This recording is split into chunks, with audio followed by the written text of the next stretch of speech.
Welcome to Warblog. Today we're going to look at Conoco Gas Plant assault. We're not looking at that one at all. Too miserable. Right. We'll do that. It's interesting. Essentially what happens is these Russian mercenaries, in theory, advance towards this Conoco Gas Plant, which is held by a mix of local Arab fighters, Kurds, of Syrian Democratic Forces, and US Special Forces of sort of, a variety of types. Apparently, the Russian mercenaries sort of advance with Syrian troops. I don't really know much more than that, other than sort of variants on that theme. The point being that it's quite easy to start World War III. Now, there's quite a lot of them, about 600 I think in total, advance on this area. It's not clear whether this is an actual fully fortified base. I'm pretty sure it's sort of fortified. And they start shelling it, and they've got tanks, and they advance on it. And they spend about 4 hours trying to take this place. Now, other than the fact that, they're sort of, in theory, Russians and Syrians taking the US troops, there's all sorts of connotations of sort of, what was actually happening. Was it Russian backed? Was it just an accident? They were trying to radio in saying, this is a US position, don't do this. But anyway, so they sort of hunker down, and they call in air support, and they basically get, well, you can see it here, the US Special Forces were able to call Reaper drones, F-22 stealth fighter jets, F-15E Strike Fighters, B-52 bombers, AC-130 gunships, and AH-64 Apache helicopters. So there's the attacking force, there's the defending force, and here is their airstrike, their air support. And I had a bit of fun putting these in because I already had drones, but I had to rename them Reaper drones.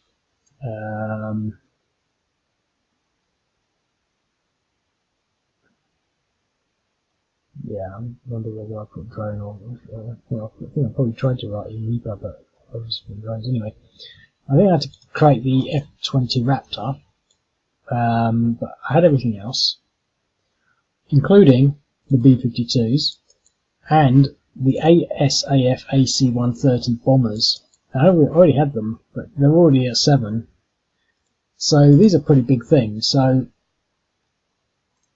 obviously it's odd like that. And the thing is, they didn't receive any casualties, which I find a bit hard to believe, but that's that. So I put these a little further advanced because I have sort of played this a bit. So essentially, it starts off with the Russian mercenaries, but the whole point. Well, I don't know. I'm not going to conjecture what's happening, but it could be that they were just testing to see what would happen. With plausible deniability, and it would have been better to test it with Warblog, wouldn't they? Really. Well, let's see how far we can get this artillery for, because I know that that's the limiting factor, because I think they can only get to there. Yeah. So they're still out of range. So basically what happens is they start manoeuvring, so this is, and the attack goes in at night, but they sort of start sitting there thinking, well, they can't see it, there's about 30 miles away, there's a US sort of operations base that is tuned into the satellites, and they can see this sort of like, this build-up of troops happening over here, so that's why I put them sort of like that. And so you've got all these troops sort of, I think it's quicker to go through the cities.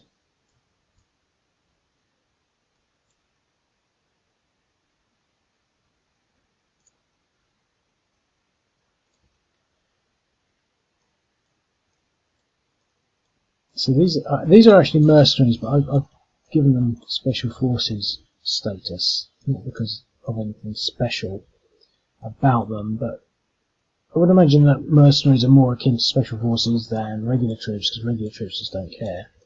Whereas special forces, whereas mercenaries have probably got all their own equipment and are probably a little more able to do clever things.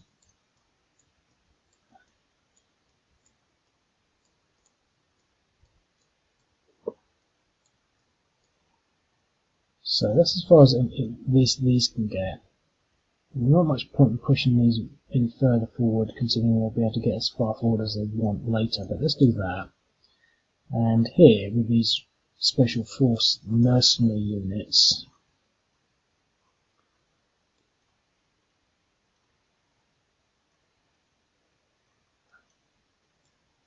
flank along here.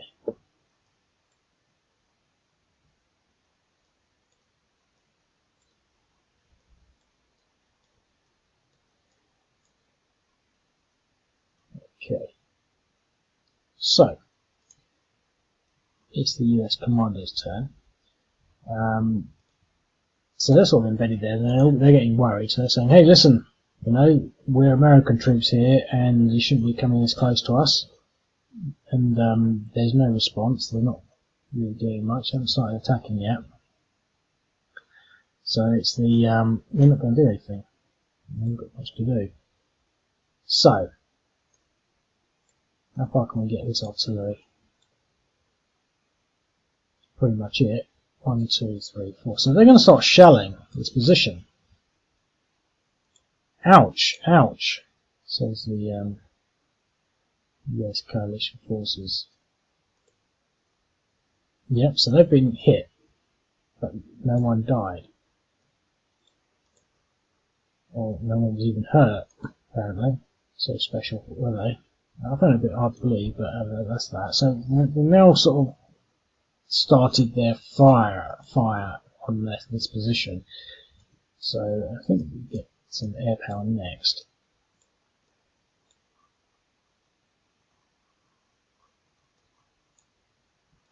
Go further than that.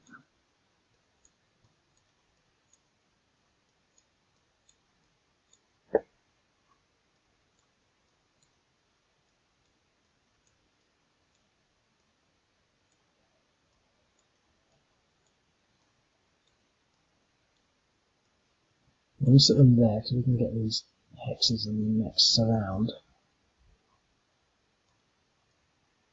Push it for that hex. That's as far as they're going to get. So they started there. This is the attack. So the tanks are rolling in, the artillery's coming in. You know, they radioed out, hey, stop, and all that sort of stuff. And so they're still just sitting there because now they've been put in their orders and said, hey, can we have some air support? I don't know, they're going to click, click, give us some air support. And they're saying, okay, hold on. Don't go anywhere. And so they're waiting for their air support now. So, the Russian mercenaries, what can they do? Well, no need to move these any further, so we can continue with our artillery and mortar fire. So the special forces are actually taking a pounding.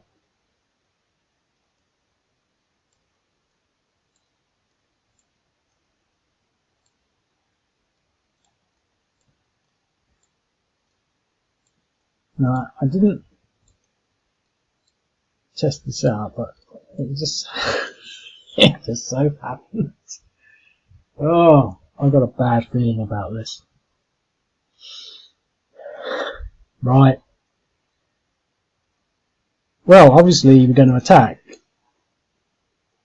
and if they lose, then they're all dead. I'm on the edge of my seat.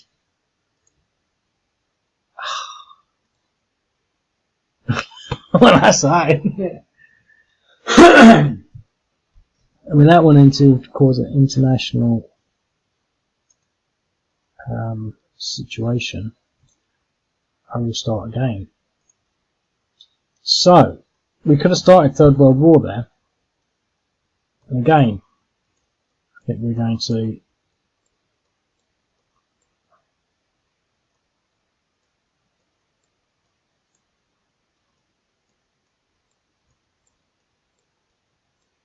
pretty much do the same things we did last time.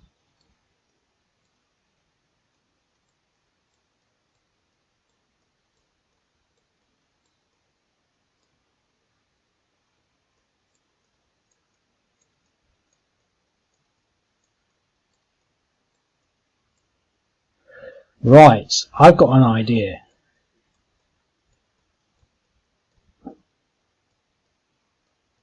It's a cunning one.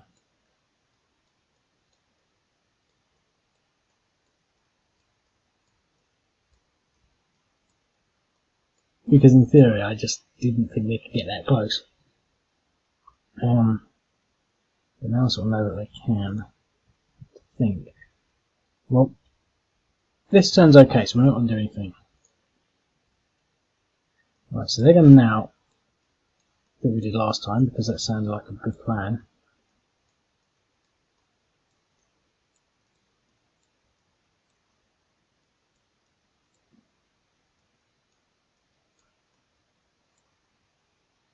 Hopefully they'll miss. Yes, because that 1.7 probably made a little bit of difference on that 2-to-1 odds. I don't know how much, but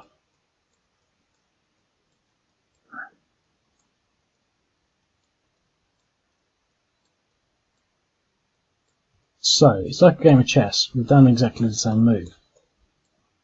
We're in pretty much the same position, but we haven't done as much damage with the artillery this time. So it's now the US turn. Now, obviously they can just sit there, but we can't afford to just sit there. So we've got to do something. Now these troops are going to move there. That means that it's going to be pretty hard to surround and destroy. Let's see how that works. So again, they're going to move in for that, but we simply can't get the full surround because we've got this unit in the way. This is really clever. I mean, this is sort of, you know, I'm patting myself on the back here because I'm sort of thinking, well, you know, I mean, even if I wanted to do as much damage, I literally can't, and that's the nature of strategy. So we place one token from there to there. It's just a subtle difference, but it now means that we can't do that, and I think this is the essence of strategy. Is that river missing there? I think the river's missing there. Look. Yeah, there should be a river there. I'll sort that out. Possibly one there as well. Anyway, so how to do this? I mean, we could try and push them out of the way, use our artillery maybe to sort of hit them, possibly get 2 attacks.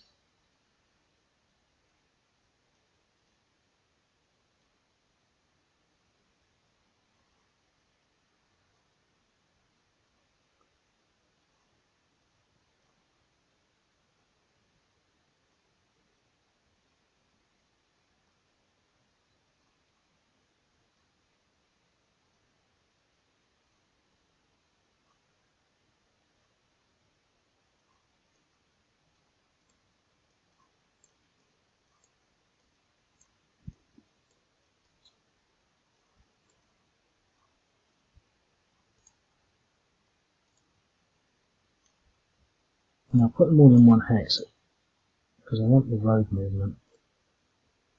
Deir. Oh, right. So, but that means that they can't. You see, this is what I like about these games, because basically, you know, it's just a little small box like that.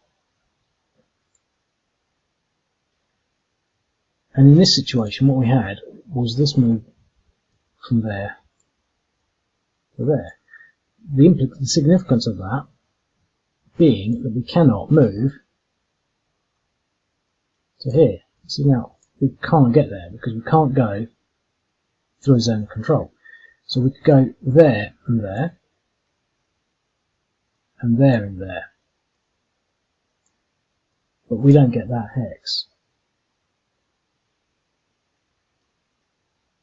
Unless, and this isn't playing the game, this is just manipulating reality really. Although, no, we can't.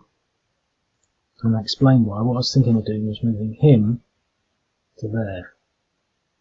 But he might be able to because he's special forces, but he can't. He's locked in his own control. So otherwise I could move him to there, and him to there. I'm going to shuffle round. So what I should have done was leave these until we determined what would happen there. So it's like a gameplay that you play a game and sort of think, well, how would I do it? But it's not over yet, but that magic elimination by surrounding is not really going to happen. But 2.7, see, I can move to there and there. The thing is, they just don't have enough to do an attack because we've only got 1.75. Attack costs 2 by default. So we simply don't really even have the ability to possibly even get there. No.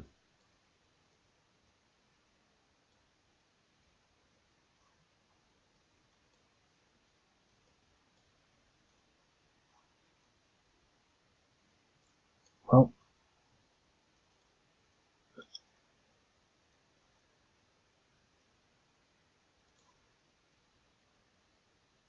let's see what we can do here. We can attack the base.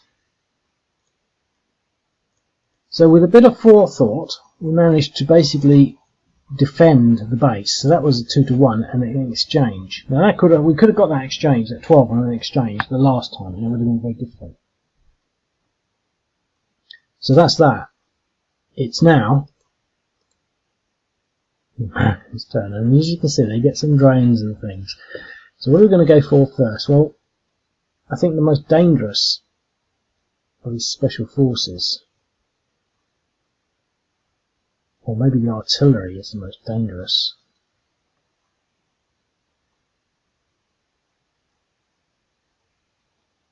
I really want to sort of make sure they don't 1, 2, 3, 4, 5, 6. I really want to destroy something. Now these special forces, these mercenaries, because these are actually pretty tough. These are tough, but these are not. So I'm going to go for some of these. I'm going to pound this. I've got to get rid of one of these, which means eliminating it.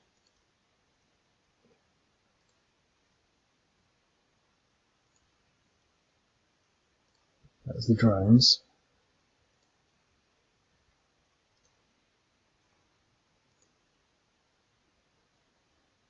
So it's 14% chance of routing. 29% chance of routing. Routed. So that stops them getting us around unless they bring the artillery in, which they don't have the distance. They only get 2 hexes, so that's not going to happen. So we're not going to get eliminated from a surround. However, we still want to start possibly getting rid of the artillery.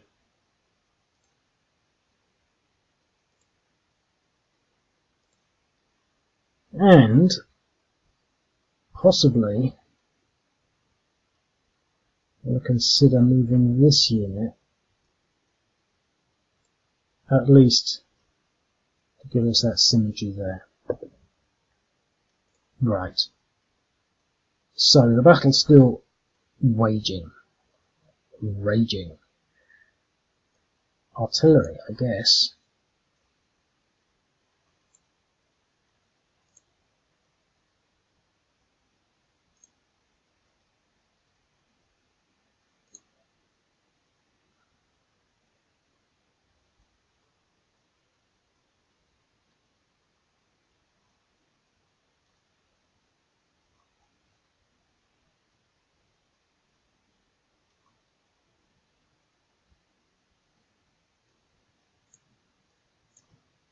That's about as good as it's going to get.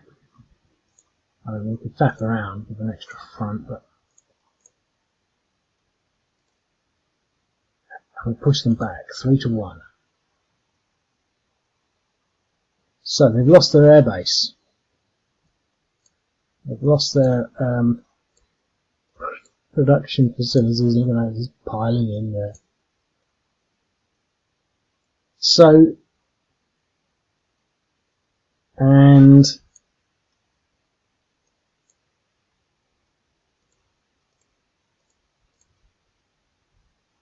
encourage the special force. Oh dear. Third World War has been initiated again.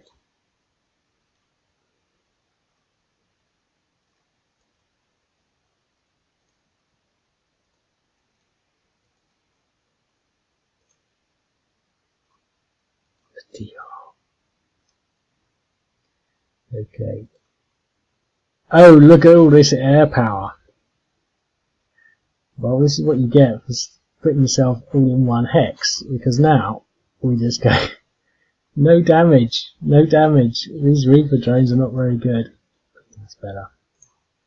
Just coming in with these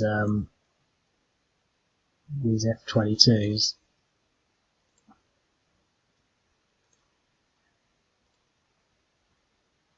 The F-15s. What's the damage like? 6.6, 2.8, 1.5, 1.9. We need to get rid of that first one. 1.1. Okay, the B-52 coming in. 0.2.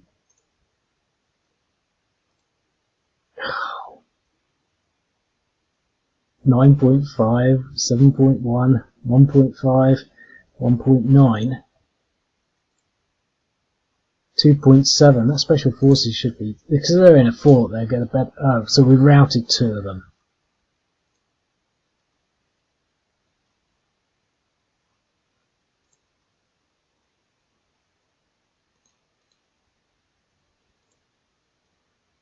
Oh gosh, the helicopter was shot down, so it's all go.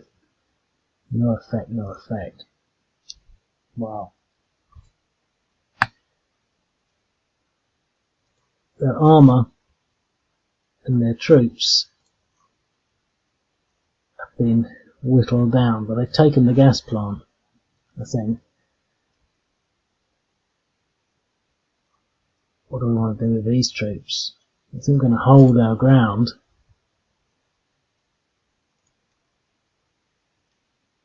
Okay, so they've taken this Conoco Gas Plant.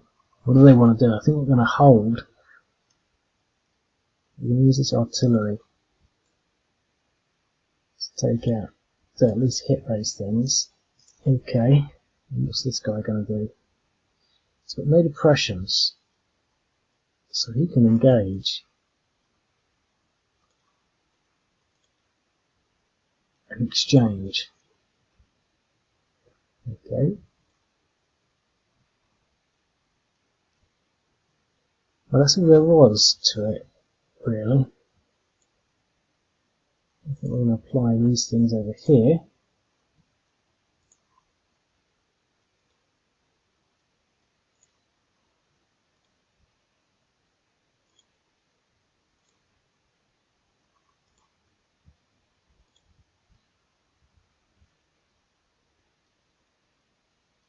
Well, that's a lot more. That's a little more disappointing, I think.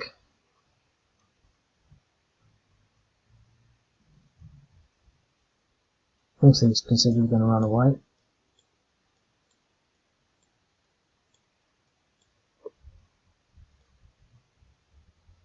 Well, they're going to hold their ground, and that's it. Well, that was interesting, but disappointing. I think it's on a playthrough, so I think, well, how would that work as a mini game? And I think that you'd have to be just lucky to survive. I think what I might do is tone down that armoured unit to a 116, not 446, because it was only, they only had a few tanks supporting their troops, and possibly even put the motorised Syrians to 116 as well. I probably use those counters because they're the only ones in the box, so to speak. When I go to select, I use whatever's there. But I think that it might make it a little more balanced and more realistic, fair, not so much fairer, but more balanced and realistic game if that was the case.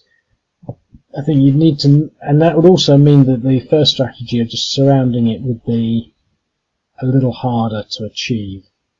You know, you wouldn't necessarily be guaranteed. You still have just enough to do the surround, and so they'd have to do a proactive maneuver outside of their base to stop that surround and that risk. Because even at a 1-to-1, you could probably still get a DR, which would eliminate everyone. So you can't afford to be surrounded. So I think with that change, it could be an interesting one. But the thing is, the interesting thing about this is that it's just calling air support, and we saw what it did. I mean, it wasn't massive. We could probably play it again and get more significant and better results, especially if we don't get pushed out of the base. You know, if we stay in the base, then that might be better. In actual fact, I'm going to play it one more time, and I'll explain why. So we all know the opening moves. Let's just... I love it when opening moves are... Wow, let's move fast.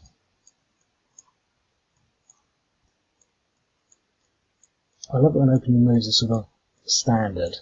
You know, you can say, well, this is a standard opening move, and then you can really sort of get to understand the opening moves, the positions, the implications of all of that, and variants, and then say, oh, okay, and this one I'm going to do this.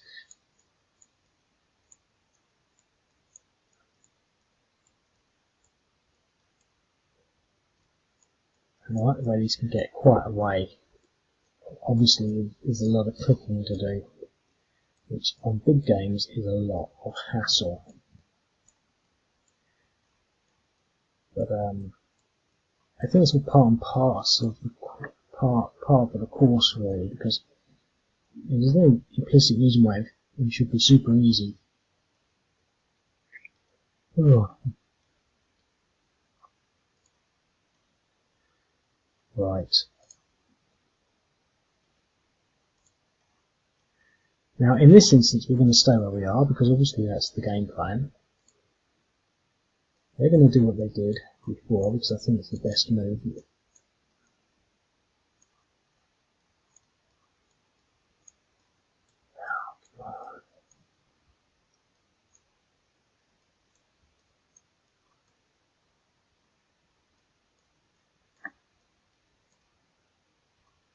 Hopefully we'll miss. No, that wasn't good.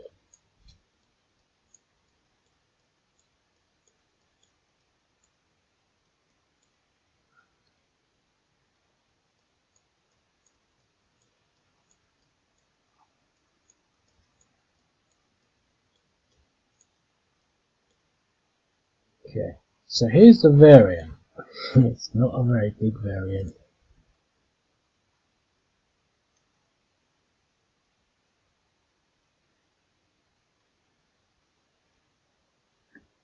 The variant.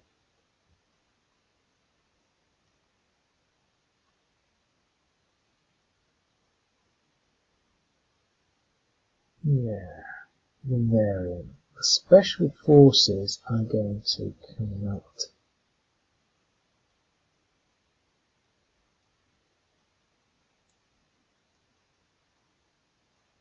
Yeah.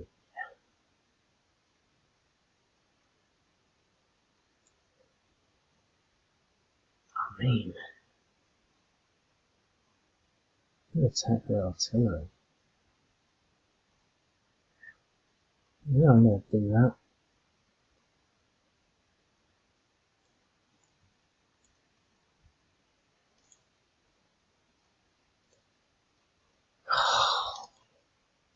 Exchange.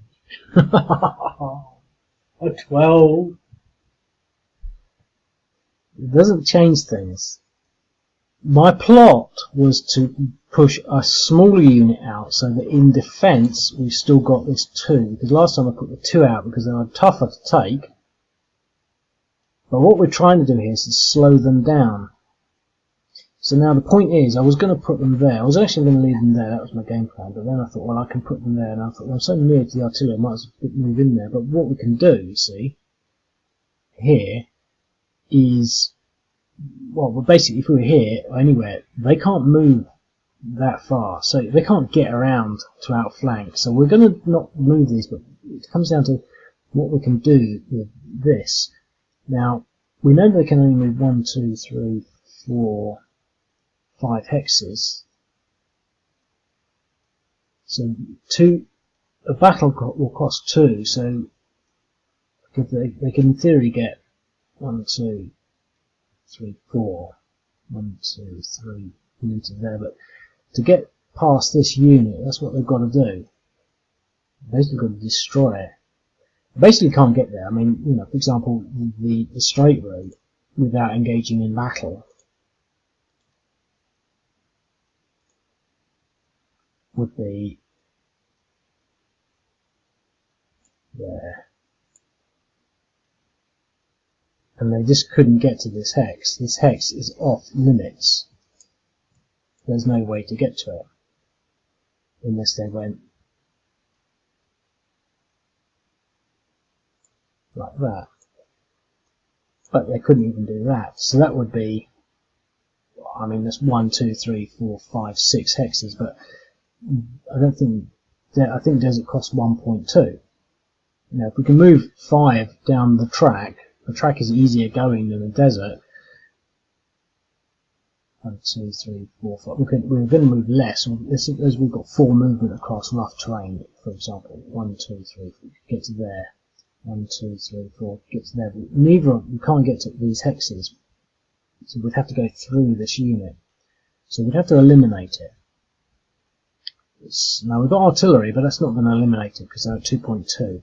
So we would need to sort of, what we would need to do is to, if we can assume we can somehow defeat it,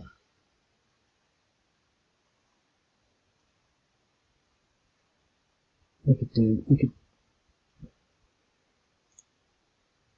could move 2 of them to there, leaving 1 of them there. The reason being, we want to maximise his movement, and then we'll attack into there.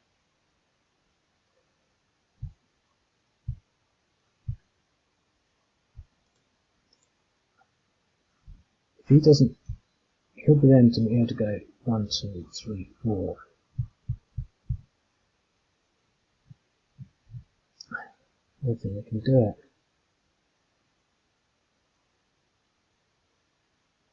Unless, of course, we bring some of these units back in support.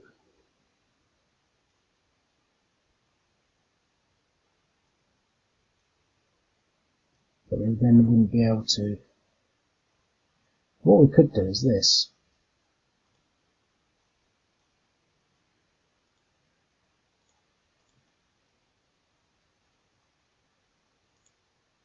We can move him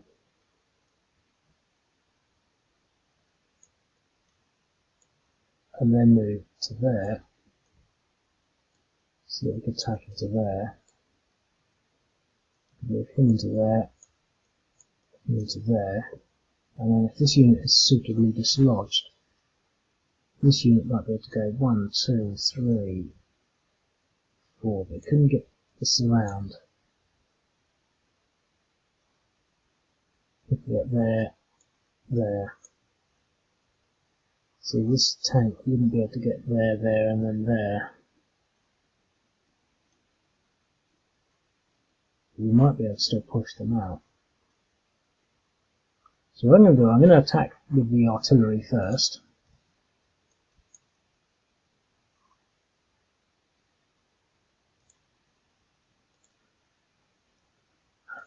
Well, that didn't help.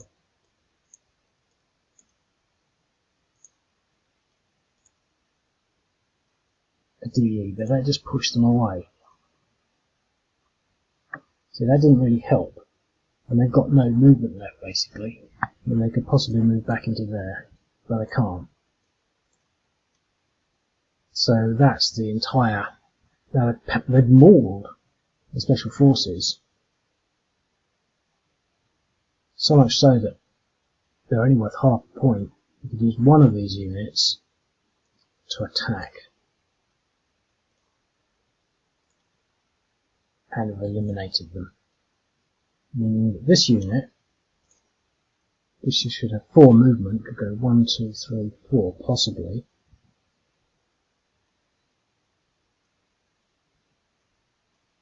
Because he can't move there, can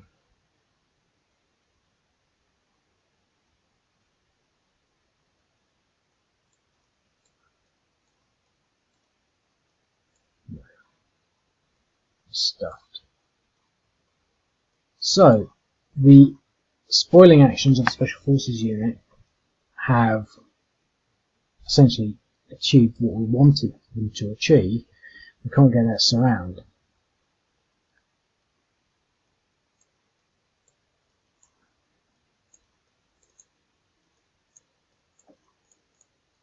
And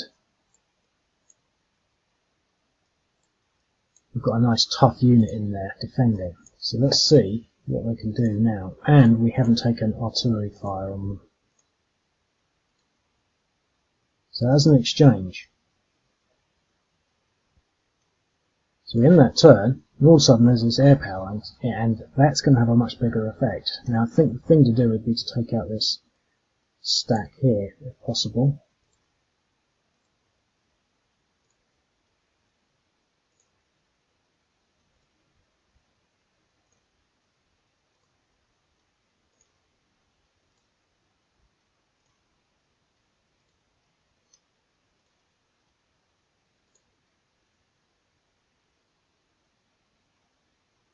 That's not very impressive, really. That was not impressive at all.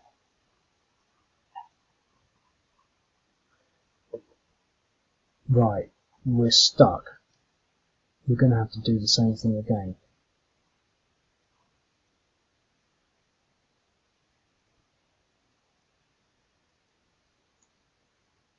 Otherwise, they'll get the surround. Okay, so artillery. So use the artillery there. 0.1, so that wasn't worth it. Could have probably brought the artillery in for surround values. We could possibly knock these guys out with the armour. 6 to 1 DE, yes, so we push them to there. We really need to sort of... And then these guys, these thirds shuffle.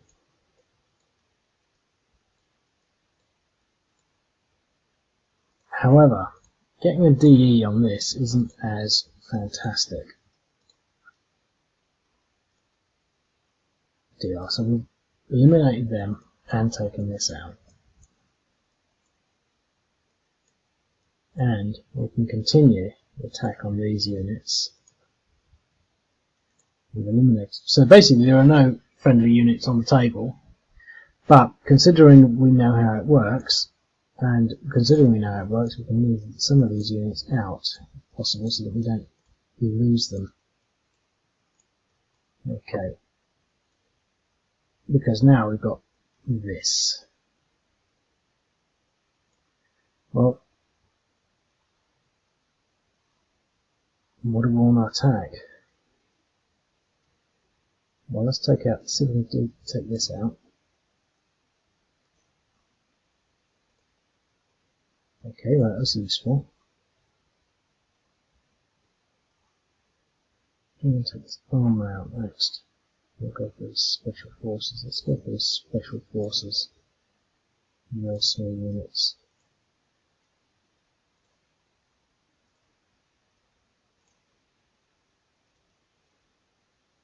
Shut down. That was very, very unusual. So, this wasn't what happened in reality. But the only thing I would say, 10.3, let's put some helicopters on that one. No, they're out yet. The only thing I would say is I do find it surprising that they got no casualties. I think they did. You know, I don't want to be a humbug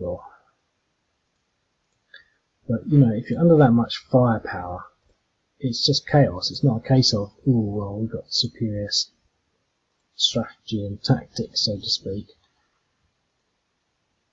Did we really get no effect on all of that? 7.7.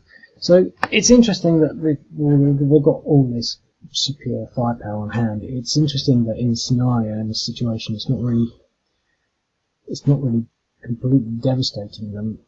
I think what I'm going to do is change those Syrian units and tone them down. I think that'll make it quite a little more of a pleasant scenario to sort of to play. I mean, the situation's always going to be the same. It's always going to be, you know, once it's going to be all these. But I think it's one of those scenarios. I'm always quite looking out for those ones where they're notable.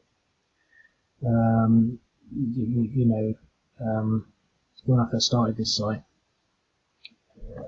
I sort of didn't model it, but I was basically looking at Brassi's encyclopedia of battles, and in the front pages, it basically details that, you know, things in details notable battles. His battles went across all time.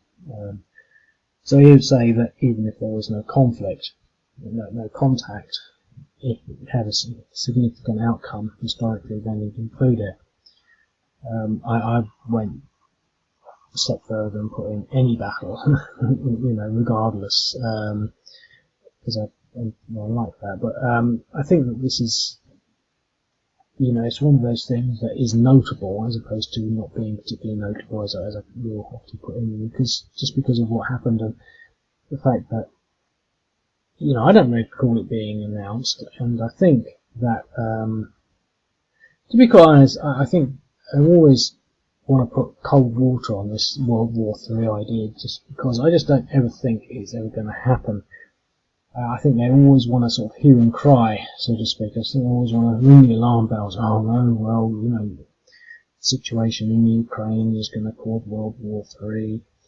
You know, Hong Kong, Venezuela, it's the end of the world.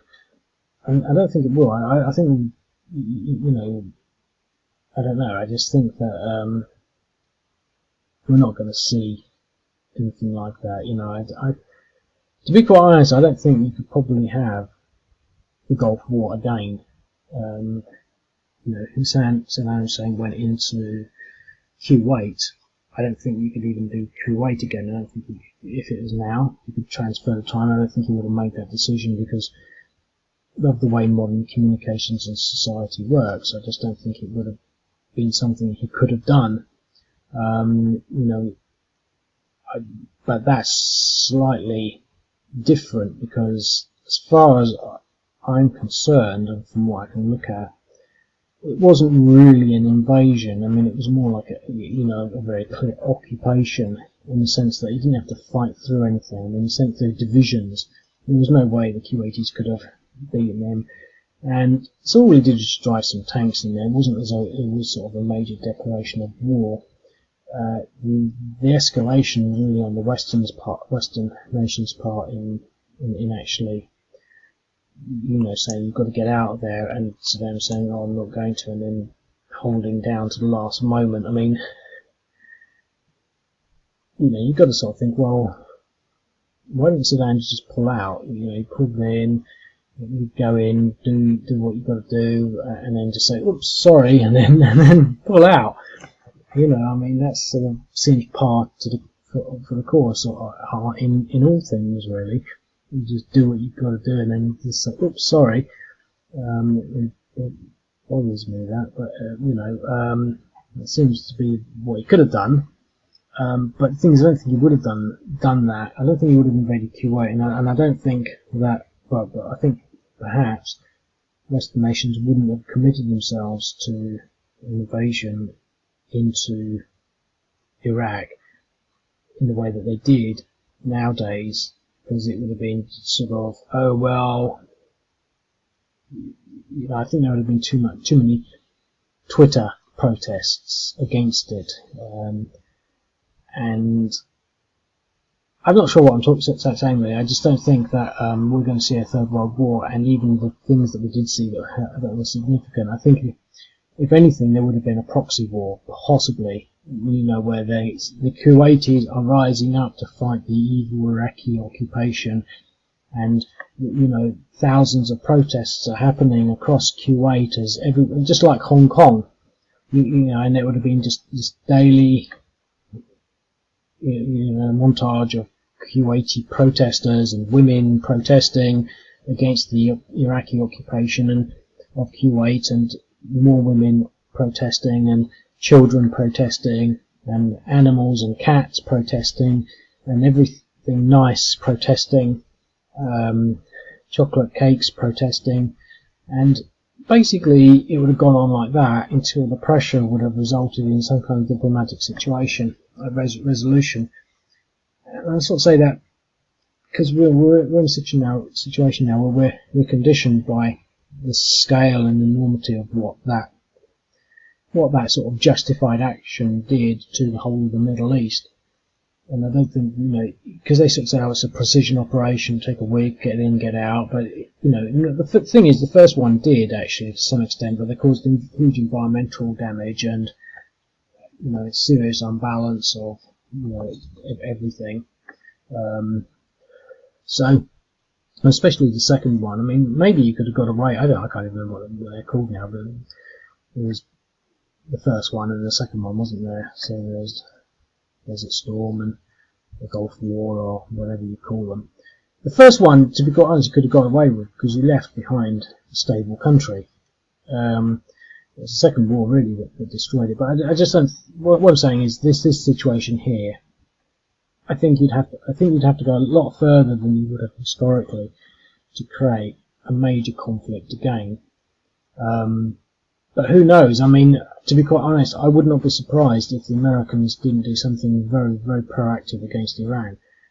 You know, it's sort of, you know, I just think that that's something that Trump would probably do because he's a bit like that. I think he's sort of, you know, he's going to do the thing that you think might not be quite advisable to do, and he's just going to do it, and it'll be strategic and pinpoint precision, and there will be, well, that's it, and we're out now, but, you know, all their nuclear facilities are now just rubble. So, but it depends really. I mean, you know, I can't see it all sort of going up in flames, but that's what this scenario suggests. That's what I'm saying. You know, I mean, this is the Russians versus the Americans, and they keep beating them. So, if you want to start World War III, sign up, and you can play this game and see how you fare. I'll speak to you later. Cheerio.